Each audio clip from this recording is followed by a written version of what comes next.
Bonjour à tous. C'était l'une des promesses du candidat Hollande et c'est l'un des chantiers du gouvernement en 2013, la transition énergétique.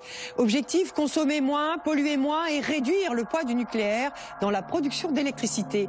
Il y a 3 ans, nous nous étions intéressés à ces Français qui faisaient le choix d'énergie renouvelable. Chez eux, ils installaient éoliennes, panneaux solaires, pompes à chaleur, géothermie. Non seulement ils espéraient payer moins, mais aussi gagner de l'argent en revendant de l'électricité à EDF. Mais il leur a fallu compter avec certaines déconvenues. C'est en toute confiance que Michel Mériguet achète une éolienne. À l'époque, dans l'Hérault, il fait figure de pionnier. Et puis un jour, alors qu'il est avec son fils dans le jardin, l'engin se met à vibrer de façon inquiétante. Flave, un grand bruit, et c'est parti en arrière, nous on se demandait ce qu'il arrivait, et t'avais ce planté là, flaf, ici là. Alors aujourd'hui, ces installations sont-elles plus fiables et l'engouement pour ces énergies renouvelables est-il toujours au rendez-vous? C'est la suite de notre reportage et c'est Anne Lauvergeon, ancienne patronne du nucléaire français et membre du comité de pilotage de cette transition énergétique qui sera notre invitée. Qui n'a jamais rêvé un jour de voir l'argent tomber du ciel? Faire avec la météo un peu de liquide, sonnant et trébuchant. Pour Michel Sénégas, la fiction est devenue réalité.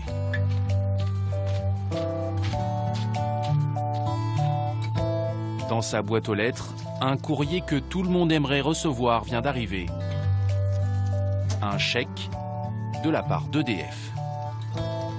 C'est le règlement donc, de ma production de cette année, sur l'exercice 2011-2012.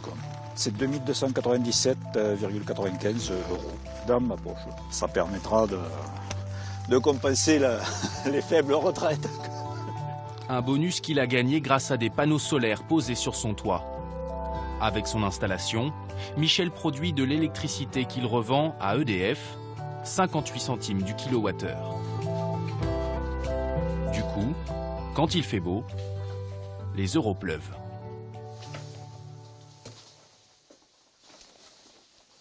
Des journées au mois d'août, on est à pratiquement 20 kW sur la journée. Ça fait plus de 11,60 €, 12 €, quoi, 11 à 12 €. Ce jour-là, il fait gris, mais son compteur tourne quand même, et ça fait 3 ans que ça dure.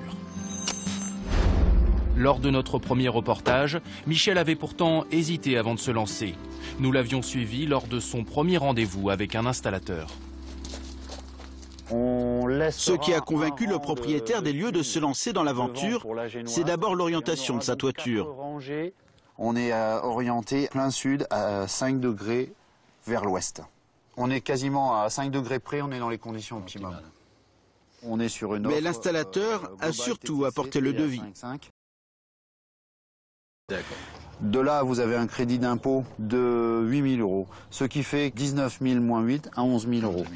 11 000 €, une somme qui sera amortie en 5 ou 6 ans si l'installation est bien faite.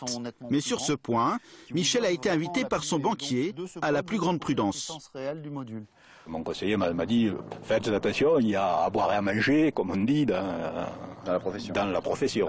Mais bon, il faut bien se lancer à un moment donné. Il faut faire confiance. Voilà. Cette confiance a payé.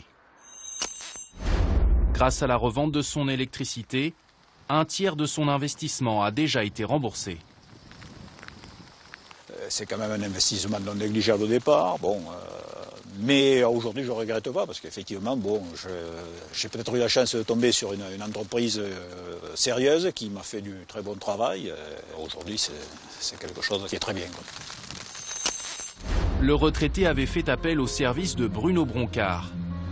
Il y a 3 ans, l'entrepreneur nous avait montré des installations réalisées selon lui en dépit du bon sens, comme ces panneaux posés à l'ombre d'une cheminée. On a un découpage de 8 capteurs sur la droite, un capteur derrière la cheminée et 5 autres capteurs de l'autre côté. C'est un petit patchwork. Donc esthétiquement, c'est pas joli. À l'époque, les énergies vertes avaient le vent en poupe et attiraient les entrepreneurs qui pensaient avoir trouvé le bon filon. On est 450 entreprises dans le Languedoc-Roussillon. Vous avez vu de drôles de reconversions? La plus drôle qu'on ait vue, c'est un pizzaiolo qui s'est reconverti dans le photovoltaïque. 3 ans plus tard, il est beaucoup plus seul sur ce marché. La majorité de ses concurrents ont mis la clé sous la porte. Lui a survécu, mais dans la douleur.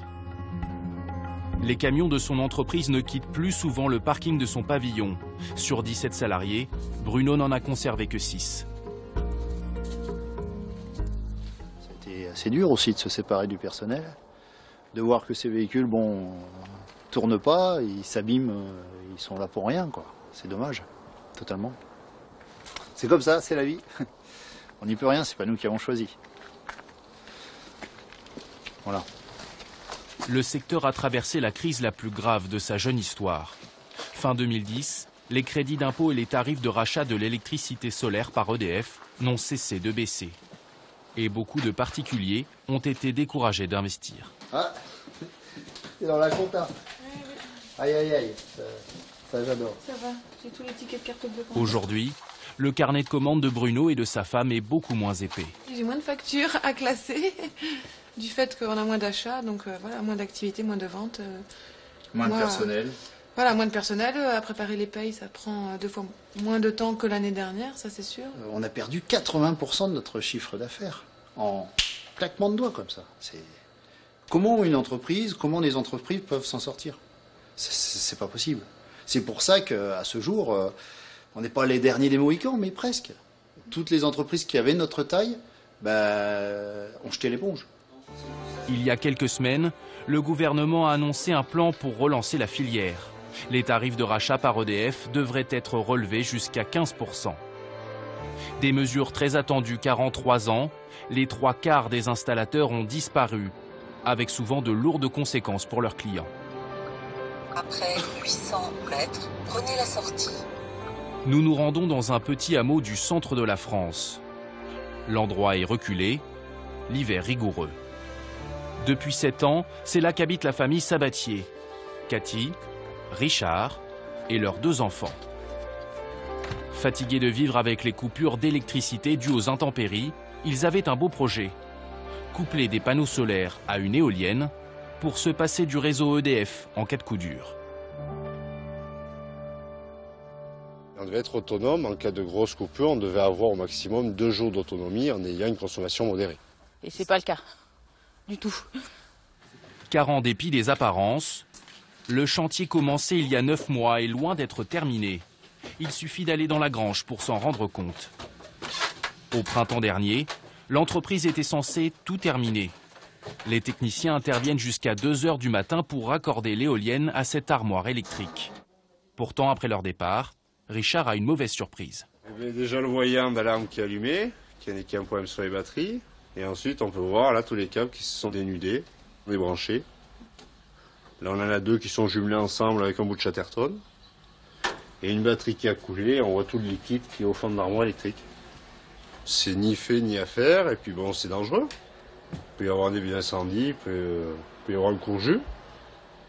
Quant aux panneaux solaires, ils sont bien sur le toit, mais il manque une pièce essentielle. Ça, c'est l'onduleur pour les panneaux photovoltaïques. Et donc sans cette pièce-là, ça peut pas... Sans cette pièce-là, on ne peut pas la raccorder sur les compteurs de production et de consommation d'EDF. On ne peut pas produire d'électricité. Sans ce pied. Donc ils vous l'ont déposé, mais ils ne l'ont jamais branché. Voilà, ils l'ont déposé la veille où c'est qu'ils nous ont installé l'éolienne, et soi-disant qu'il y avait une équipe qui devait intervenir pour faire l'installation, mais on n'a jamais revu l'équipe en question. Personne n'est jamais venu. L'installation est incomplète, mais Richard s'est engagé à payer la totalité de la facture grâce à un crédit à la consommation de 34 000 €, auxquels s'ajouteront 19 000 d'intérêts. C'est bon. J'en mets un peu partout. L'emprunt court sur 15 ans et la famille commencera à rembourser en avril prochain. 300 € par tous les mois, oui. Tant qu'on ne produit pas, c'est vrai que ça va être très très compliqué. Vous avez déjà prévu votre budget, ça va être juste? Oui, ça va être très juste, oui. Je pense qu'il n'y aura plus trop de vacances. On va être obligé de couper d'un certain budget, ça c'est sûr. Richard a bien tenté de joindre l'entreprise d'installation des dizaines de fois. Au début, on le faisait patienter au standard, mais désormais, plus personne ne lui répond. Son nom, Solelux. Nous nous sommes rendus en Seine-et-Marne, au siège social de l'entreprise. Les pancartes sont encore là, mais nous allons trouver porte close. La société a fait faillite et a été liquidée le 15 juin dernier. Nous avons recensé une trentaine de clients qui attendent la fin de leurs travaux. Les dirigeants de Solelux ont-ils accepté ces chantiers sans avoir la certitude de pouvoir les terminer? Pascal était commercial chez Solelux. Actuellement en formation, il a accepté de répondre à nos questions sous couvert d'anonymat. Selon lui, les derniers mois d'activité chez Solelux ont ressemblé à une fuite en avant. Je pense que ce dirigeant-là, il a voulu grossir très rapidement, de faire grossir la société très rapidement, puisqu'il y avait des très bons résultats au début, parce que c'était vraiment l'époque phare des énergies renouvelables, où il y avait des crédits d'impôt, des très gros crédits d'impôt, des tarifs de rachat qui étaient énormes, et ça s'est tassé de plus en plus. Donc du coup, effectivement, pour garder le même chiffre d'affaires, on va dire, un petit équivalent, on pensait vraiment c'était faire du bon de commande et rentrer du cash. Il y avait quand même beaucoup de clients qui n'étaient pas livrés, en temps, ouais, ou certaines pièces manquaient. Et ça, c'est arrivé à beaucoup de gens. Est-ce que c'était un système organisé? Ah oui, c'était un système qui était organisé. Il fallait faire signer les clients en déblocage des fonds le plus rapidement possible, tout simplement. Même pas livré, mais on faisait quand même signer les déblocages. Et pendant les derniers mois d'activité, Pascal a fait signer des contrats avec de sérieux doutes sur la capacité de Solelux à livrer les clients. On avait beau remonter les informations, comme quoi ils avaient des problèmes de d'onduleurs, des problèmes de livraison, tout remonté effectivement, mais après c'était pas géré quoi.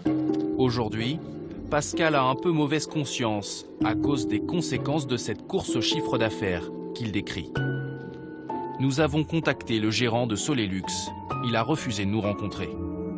Par écrit, il nous a précisé avoir tout fait pour sauver son entreprise face à une chute brutale de ses commandes. Par téléphone, il dit être à la recherche d'une solution pour tous ses clients. Aujourd'hui, je me sens engagé moralement par rapport à toutes ces personnes. Et c'est la réalité puisque je dépanne chaque jour plusieurs clients. Mais comment vous allez pouvoir les dépanner si vous n'avez plus l'entreprise pour le faire? Je paye moi-même de mon argent qui me reste. Je paye moi-même la finition des chantiers. Donc tous les chantiers seront terminés, vous vous y engagez? À partir du moment où ces clients se manifesteront, oui, je m'y engage. À notre connaissance, le gérant de Solelux a bien financé la fin des travaux chez 5 de ses clients. Les 25 restants attendent toujours. Près de Montauban, Catherine par exemple. Son installation ne fonctionne pas. Solelux n'a raccordé ni ses panneaux solaires ni son éolienne, mais a bien encaissé son argent. On a versé 22 000 € en 3 fois pour rien. Alors avec un ami, elle a décidé de créer une association. Ensemble, ils ont regroupé pendant plusieurs semaines les doléances d'une vingtaine de particuliers. Et aujourd'hui, ils se rendent au tribunal pour porter plainte contre Solelux pour escroquerie et abus de confiance.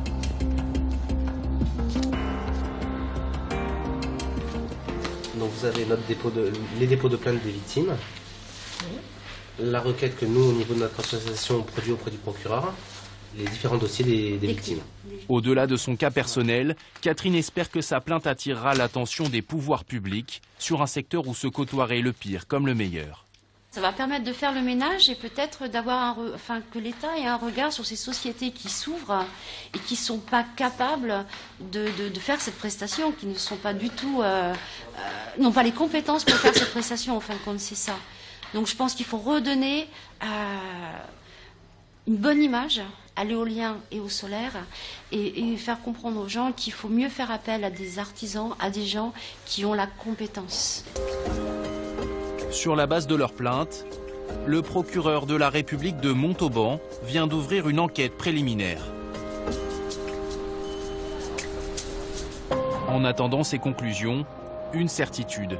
Ces faillites d'entreprise ont fait du suivi des installations éoliennes et photovoltaïques un enjeu majeur. Dans certains cas, il est même vital.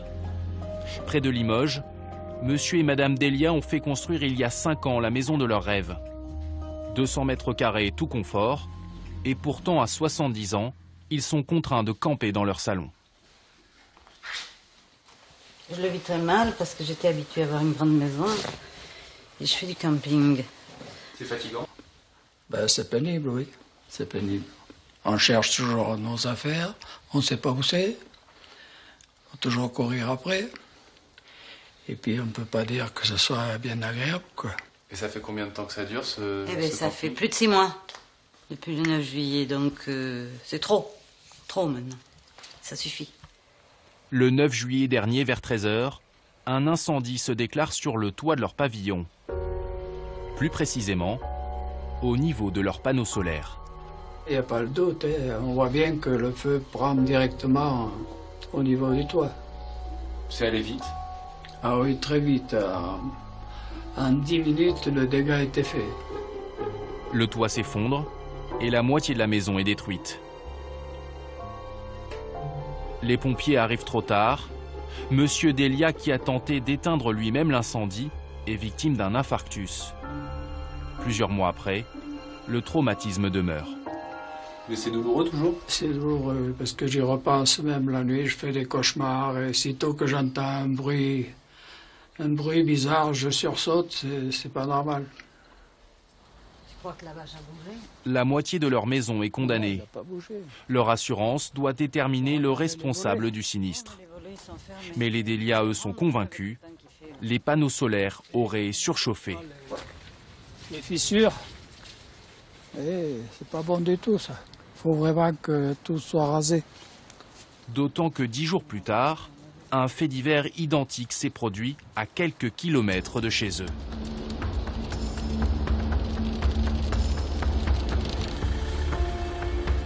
Jean-Luc Vareillot avait lui aussi posé des panneaux solaires sur sa toiture. Le 17 juillet, vers 15 h, c'est toute la maison qui est partie en fumée.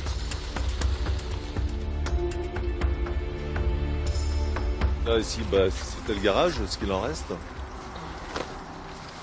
Donc on avait dedans, on avait 2 motos. Ici, il y avait la salle à manger. Il y avait un canapé qui était ici. Les tables, la télé ici. Alors là, c'était notre chambre. Alors, avec tous nos habits. Il n'y a plus rien. Parmi les décombres, Jean-Luc pense avoir trouvé le responsable. C'est l'encadrement des panneaux photovoltaïques. Donc il y avait 15 panneaux de cette dimension-là. Et à chaque panneau sera accordé un petit boîtier. Vous voyez, c'est ça. C'est voilà. Ça qui aurait transmis le feu. Voilà. Cette pièce calcinée est un boîtier de jonction. Il sert à connecter électriquement les panneaux entre eux. Serait-ce le point commun entre l'incendie qui a ravagé leur maison et celui qui a touché celle des Delia? Sur les toits des 2 couples, les mêmes panneaux solaires ont été installés. La marque est néerlandaise. Son nom, Schoeten. Ça va? Ça va pas trop fort, hein? En février 2012, 5 mois avant les 2 incendies, l'industriel a envoyé ce mail aux entreprises qui ont installé ces panneaux. Schoeten reconnaît une probabilité de défaut sur ces boîtiers fabriqués entre septembre 2009 et juillet 2010 par un de ses fournisseurs. Problème, Schoeten fait faillite 1 mois plus tard. Pourquoi nos couples de sinistrés n'ont-ils pas été informés de ce risque par leurs installateurs? Et pourquoi ces derniers n'ont-ils pas effectué les visites d'inspection préconisées par Schoeten? Seule réponse, ils nous affirment n'avoir jamais reçu ce mail du fabricant. C'est aux premiers incendies que les installateurs ont commencé à s'inquiéter. Et nous, on n'avait pas du tout été informés, mais ça s'appelle pas du tout, on n'a rien eu. On a eu un courrier, parce qu'à un moment après, il n'y a plus personne pour communiquer avec eux. Et quand même, on a fait 150 chantiers, on n'était même pas informés. Donc c'est un peu triste, voilà. Alors nous, ici, à l'entreprise, on ne savait pas, mais quand on a eu le moindre sinistre, on se dit, mais qu'est-ce qui se passe? Et là, on a dit, il faut prévenir tout le monde. Mais qu'en est-il des particuliers dont les panneaux solaires ont été installés par d'autres entreprises qui ont pu faire faillite? Ce qui est super important, c'est tous les gens où l'entreprise déjà n'existe plus ils ont du chetaine sur leur toit, et ils sont au courant de rien du tout. Les gens, en principe, avant d'avoir du photovoltaïque, ils vont sur Internet se renseigner, et une fois qu'ils ont ça chez eux, ils vont passer sur Internet voir s'il y a des problèmes. Il y a des maisons qui vont brûler, ça fait peur, franchement.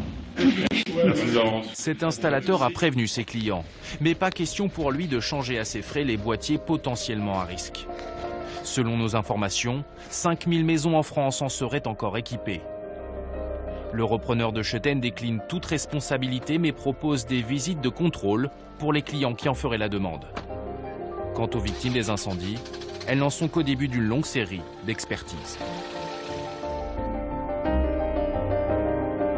Au milieu de la campagne normande, nous avons rendez-vous avec un particulier qui a préféré miser sur le vent plutôt que sur le soleil.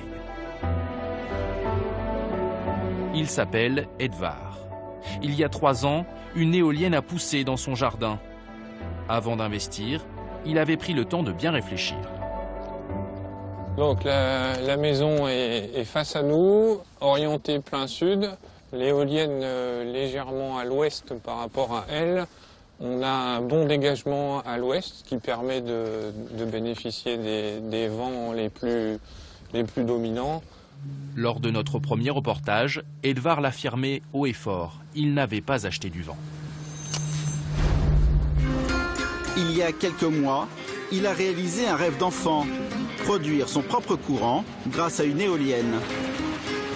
L'ombre de l'éolienne dans les sapins, ça c'est vraiment sympa. Bon là, j'en avais une petite perception et il y a quelques belles images comme ça parfois. Ça vibre un petit peu. Un investissement conséquent, 33 000 € qu'Edvard amortit jour après jour. Dans sa maison, l'éolienne lui fournit plus de la moitié de son électricité. Chauffage, frigo, et quand ça souffle fort comme aujourd'hui, pas question de gâcher le surplus d'énergie. Alors par grand vent, je profite de faire des lessives, ce qui me permet d'optimiser au mieux la production, ce qui réduit d'autant ma facture EDF. Voilà. Depuis, Edvard a refait ses calculs et le compte n'y est pas. Ce jour-là, comme bien souvent, son éolienne tourne. Mais la vitesse du vent est trop faible pour produire de l'électricité. Voilà pourquoi l'enthousiasme du Normand est retombé comme un soufflet.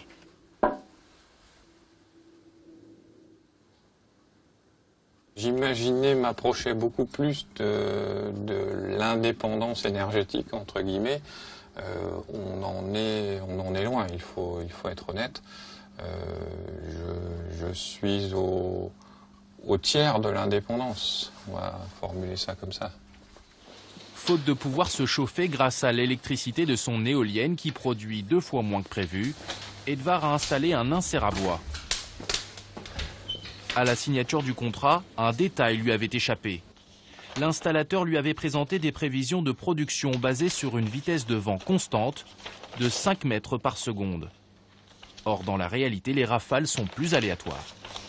Une moyenne qui paraît petite comme ça, mais qui est en fait énorme quand on prend bien conscience que c'est une moyenne 24 heures sur 24. Et ça, je ne l'avais pas complètement intégré dans ma réflexion. Je pensais que cette moyenne-là était plus facile à obtenir dans notre région et sur mon site en particulier. Alors les entreprises d'installation sont-elles toujours honnêtes sur la rentabilité des équipements qu'elles vendent? Pour le vérifier, nous avons imaginé un test. Et nous avons choisi un terrain et un complice, Jocelyn Quintana. Cela fait 30 ans que cet expert indépendant construit et installe ses propres éoliennes. Jocelyn a choisi un terrain où l'implantation d'une telle machine lui semble très hasardeuse. Ici, vous êtes sur un site qui n'est pas très bon, puisque vous avez dans les vents dominants une barrière d'arbres assez important qui mesure au moins dans les 25 à 30 mètres de haut. Et les vents dominants sont là. Et côté nord-nord-est, vous avez donc les 2 habitations qui se trouvent juste là, derrière nous. On a des problèmes de turbulence, donc personnellement je ne le ferai pas. C'est investir de l'argent à fond perdu. Avec lui, nous allons nous faire passer pour des clients. Un premier commercial se présente à notre rendez-vous. Très vite, même conclusion que notre expert. Donc après il y avait une petite barrière créée par ces grands arbres. Et comme notre expert, il nous dissuade d'investir dans une éolienne. C'est un petit obstacle. Mais une heure plus tard, un second commercial se présente. Il travaille pour l'un des leaders du marché. Lui ne voit aucun problème. Effectivement, idéalement, c'est vrai de ne pas avoir d'obstacle, mais si on ne met pas une éolienne ici, on n'en mettra jamais nulle part. Le tour de la propriété est vite expédié. Pour nous convaincre d'acheter, il nous présente sur son ordinateur une étude des vents qui souffle sur notre terrain. Ça, c'est vos vents dominants, donc ça c'est votre hausse des vents. Donc là, on voit bien que vous avez des vents dominants donc, qui sont sud-ouest, d'accord. Et ça, c'est votre vitesse de vent. C'est combien? 5,6 mètres secondes. En adaptant ce résultat à la hauteur de notre mât, 12 mètres, il nous annonce des chiffres de rentabilité plutôt encourageants. Disons que globalement, vous pouvez espérer produire entre 3000 et 3500 kWh donc dans l'année. D'accord. Voilà, en 9 ans, votre machine est amortie. 9 ans, d'accord. Depuis notre tournage, notre expert a refait les calculs du commercial. Il est formel, la production de l'éolienne serait 3 fois moins importante et la rentabilité plus aléatoire qu'annoncée. Nous avons voulu savoir comment les vendeurs de cette entreprise s'y prennent pour réaliser leurs estimations. Luc est un des techniciens de la même société. Il se dit écœuré par certaines pratiques commerciales en vigueur dans son entreprise. Pour décrocher des contrats, Luc et ses collègues utilisent un logiciel auquel il a donné un surnom. Si le client est un peu plus méfiant, nous allons donc sortir la grosse Bertha. Le logiciel, on peut intervenir sur un tas de paramètres. Et notamment, le paramètre essentiel, c'est le paramètre de la hauteur. Donc c'est-à-dire, qu'est-ce que vous faites? Un projet petit éolien sera d'un maximum 12 mètres de hauteur. Premier problème, 12 mètres de hauteur pour une éolienne, ce n'est pas prévu dans le logiciel. Comment se fier alors à une vitesse de 5,6 mètres par seconde, calculée pour un mât haut de 20 mètres? Et certains vendeurs n'hésiteraient pas à aller beaucoup plus haut. Nous allons tout simplement venir sélectionner ici une hauteur d'étude plus importante. Et vous avez pu constater, comme moi, que nous avons gagné, je crois, 2 mètres secondes, ce qui permet de multiplier le productible quasiment par 4. Donc la personne croit qu'en fait c'est pour son éolienne qui sera installée alors que pas le client est convaincu que sur son site, d'ailleurs dans certains cas de figure nous pouvons même apercevoir la maison du client, le client est convaincu que cette vitesse de vent annualisée va vraiment correspondre à ce qu'il va se passer chez lui. Et là, c'est sûr, le client, il signe. Donc d'un projet qui était censé être rentable, il ne l'est plus du tout. Plus du tout. Si on reste honnête avec les chiffres, la rentabilisation du projet dépasse le siècle. Nous avons contacté le directeur de cette entreprise. Il condamne ces méthodes de vente qui, pour lui, ne pourraient être le fait que d'une minorité de commerciaux. Mais dans le secteur de l'éolien, nous allons faire une dernière découverte encore plus étonnante. Sur les toits ces derniers mois, de petites hélices ont fleuri un peu partout. Des éoliennes dites de pignon que cet ingénieur considère comme une arnaque. Charles Touron est membre du CEPEN, un centre de recherche qui teste les performances des éoliennes. À peine plus gros que des ventilateurs, ces modèles coûtent pourtant très cher, 10 000 € environ. Charles va nous amener chez un particulier qui s'est laissé tenter par ce drôle d'engin. Bonjour. Hélène Galland voulait faire un geste pour l'environnement. Depuis 1 an, sa machine tourne mais produit très peu d'électricité. Donc voici cette fameuse machine. Et il n'y a absolument aucune chance que cela s'améliore d'après l'ingénieur. Une maison, ça fait comme une falaise. Le vent va taper dessus. Le vent qui va aller sur le toit, il sera complètement turbulent. Et donc la machine se trouve dans un nuage turbulent. Et donc, dans un nuage turbulent, on ne produit pas. Donc, il faut un vent bien laminaire, bien propre. C'est pour ça qu'il faut s'élever. C'est-à-dire qu'ici, pour que ça marche, il faudrait que la machine soit au moins une dizaine de mètres au-dessus le fêtage. Oui. 10 mètres au-dessus. Il faut aucun obstacle. Aucun obstacle. C'est-à-dire que là, il faudrait au moins 2 fois la hauteur de la maison. C'est pour ça qu'en milieu urbain ou ici périurbain, bah, c'est pas conseillé du tout. Sans compter que c'est les machines après, sans compter les facteurs bruit, etc., pour derrière. Cette installation n'a selon lui aucune chance d'être rentable.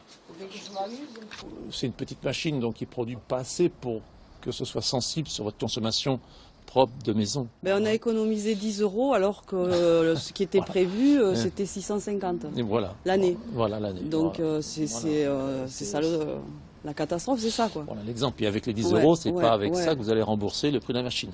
Tout à fait. Voilà. Hélène, vous avez prévenu ce genre de choses? Non. Vos vendeurs, ils vous ont parlé de tout ça? Mais non.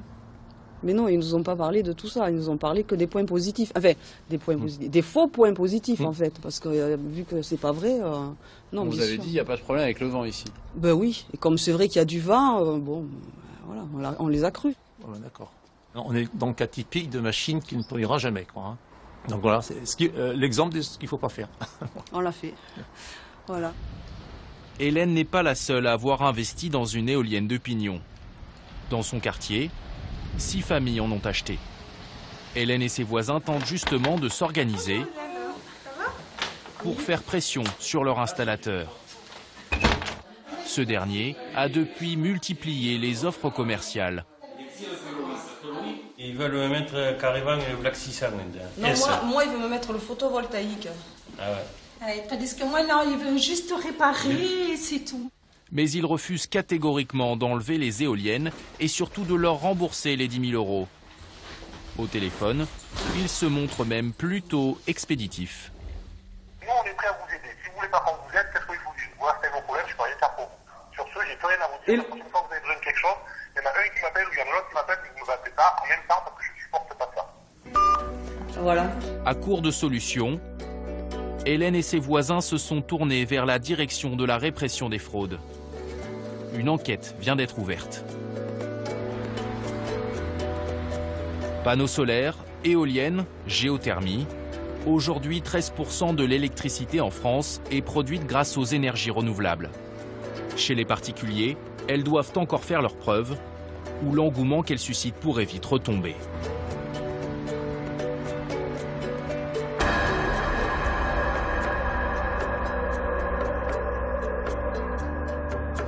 Anne Auvergeon, bonjour. Bonjour. Alors, je le disais avant la diffusion de ce reportage, vous êtes connue, notamment, vous avez été surnommée par la presse anglo-saxonne Atomic Anne, la grande patronne du nucléaire français. Vous avez quitté la direction d'Areva en juillet 2011.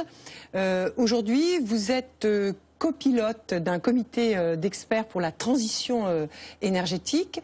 Alors, on reviendra sur le nucléaire après, mais quand on voit ce reportage, ma première question c'est, est-ce que les énergies renouvelables, c'est du gadget ? Gadget, non, mais on voit bien qu'effectivement, il y a des gens qui ont rêvé ou qui rêvent et qui sont, je dirais, les victimes de gens qui en profitent.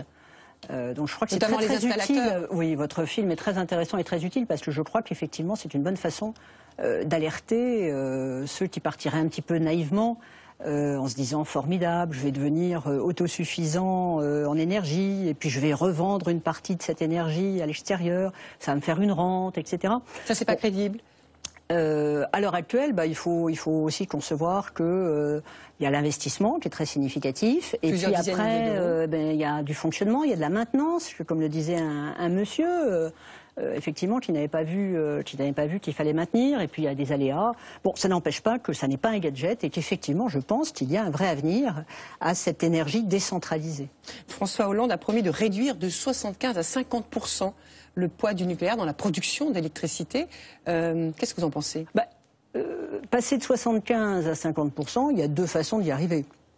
Il y a une première façon qui est de fermer un certain nombre de réacteurs avant leur fin de vie, et puis il y a une autre façon qui est de faire plus de renouvelables et d'exporter plus d'électricité en Europe, ce qui est déjà une de nos forces. Ma question c'était, qu'est-ce que vous en pensez, vous, de cette décision ? Parce qu'on peut se dire aussi que ça jette une forme de discrédit sur le nucléaire, alors que c'est une industrie dans laquelle nous sommes numéro 1 mondial. numéro 1 mondial. Et que vous avez porté pendant plus de 10 ans. C'est une filière d'excellence. Et bien évidemment, ce que nous faisons en France est regardé à cette aune par le reste du monde. Mais et ça va être très intéressant. Vous me répondez pas. Moi, je pense que nous avons une base installée qui est une très grande force, qui nous permet effectivement d'avoir l'électricité la moins chère d'Europe, et que nous ne sommes pas aujourd'hui dans une situation qui nous permet facilement de nous passer de cet avantage. Pour les entreprises françaises, le fait de pouvoir avoir accès à une électricité pas chère est un élément de compétitivité très important.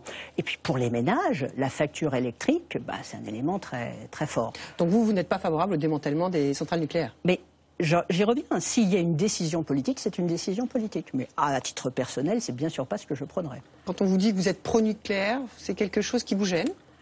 Ça ne me gêne pas, mais je ne suis pas pro-nucléaire. Je considère que le nucléaire n'est pas la solution globale. C'est une partie de la solution, mais ce n'est pas la solution globale pour la planète. Je pense en particulier aussi que le nucléaire n'est pas fait pour beaucoup de pays qui n'ont ni les niveaux technologiques, ni les niveaux, comment dirais-je, démocratique, de rationalité pour les gérer. C'est pour ça d'ailleurs que je m'étais opposé complètement aux exportations de nucléaire à la Libye de Kadhafi. Alors dans les nouvelles énergies, on a beaucoup parlé des gaz de schiste. Quel est votre point de vue, vous, sur l'exploitation de ces gaz, voire même juste déjà les études qui pourraient être faites sur nos ressources en gaz de schiste en France? Dans les débats que j'ai l'occasion d'avoir dans différents endroits sur l'énergie, j'ai pu constater depuis un an et demi, que le sujet gaz de schiste est infiniment plus émotionnel que le sujet nucléaire. C'est-à-dire que maintenant, c'est le gaz de schiste. Et d'ailleurs, c'est la question que les gens vous posent tout de suite, c'est « Mais qu'est-ce que vous pensez des gaz de schiste ?» Avec un air de dire « Bon... pour ou contre ?» Je pense que d'abord, le gaz de schiste, en France, il serait astucieux d'aller voir si on en a ou si on n'en a pas, parce que c'est pas la peine de se battre pour rien, hein. Donc je crois qu'il faudrait aller faire, on a le BRGM, on a l'IFP, on a des grands organismes publics qui sont tout à fait capables de faire des évaluations un peu plus précises. Donc vous êtes pour des évaluations? Mais voilà. Et puis sur les méthodes d'utilisation, les méthodes d'exploitation, alors ça je pense qu'effectivement on peut faire mieux que ce qui a été fait aux États-Unis au démarrage, et que ce qui se passe au Canada, ce qui se passe en Grande-Bretagne doit être regardé. Et bien évidemment, je crois que... Vous allez faire hurler les associations de défense contre l'environnement? Non, je vais vous dire, on ne peut plus développer aucun type d'énergie sans une sorte d'acceptation du public. Eh bien, on ne fera pas de gaz de schiste en France s'il n'y a pas d'acceptation du public. D'où l'intérêt aussi, il n'y a pas de sujet tabou, d'en débattre tous ensemble et de discuter. Je pense qu'il faut dédramatiser. Moi, je ne suis pas pro-gaz de schiste, je ne suis pas anti-gaz de schiste. Je pense que ça fait partie des sujets qu'il faut regarder de manière cartésienne. Merci beaucoup Anne Lauvergeon d'être venue ici sur ce plateau, nous apporter votre expertise, d'avoir répondu à nos questions. Merci à vous de nous avoir suivis. On se retrouve la semaine prochaine pour une nouvelle enquête d'envoyé spécial La Suite, dont voici un extrait. Duc a 31 ans. Comme ses amis, il est né après la guerre, mais lui en porte les stigmates dans sa chair. Son histoire est particulière. Il y a 21 ans, Envoyé spécial avait raconté le début de cette histoire. Le sort a frappé durement ses enfants innocents. Duc est né attaché à son frère siamois, Viette. La maladie de Viette avait laissé des lésions cérébrales importantes. Cette différence d'état allait donner lieu à de sérieux débats quand vint le moment de prendre des décisions au sujet de leur éventuelle séparation. Opération Marathon, plus de 17 heures avec du matériel fourni par les Japonais. Il y a une chance sur 5 de réussite.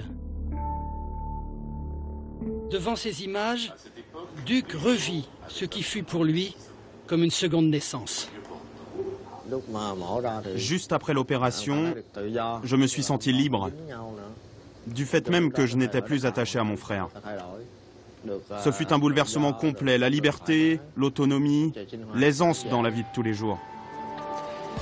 Rendez-vous donc la semaine prochaine. D'ici là, restez en contact avec nous via notre adresse internet france2.fr et les réseaux sociaux. Bel après-midi sur France 2.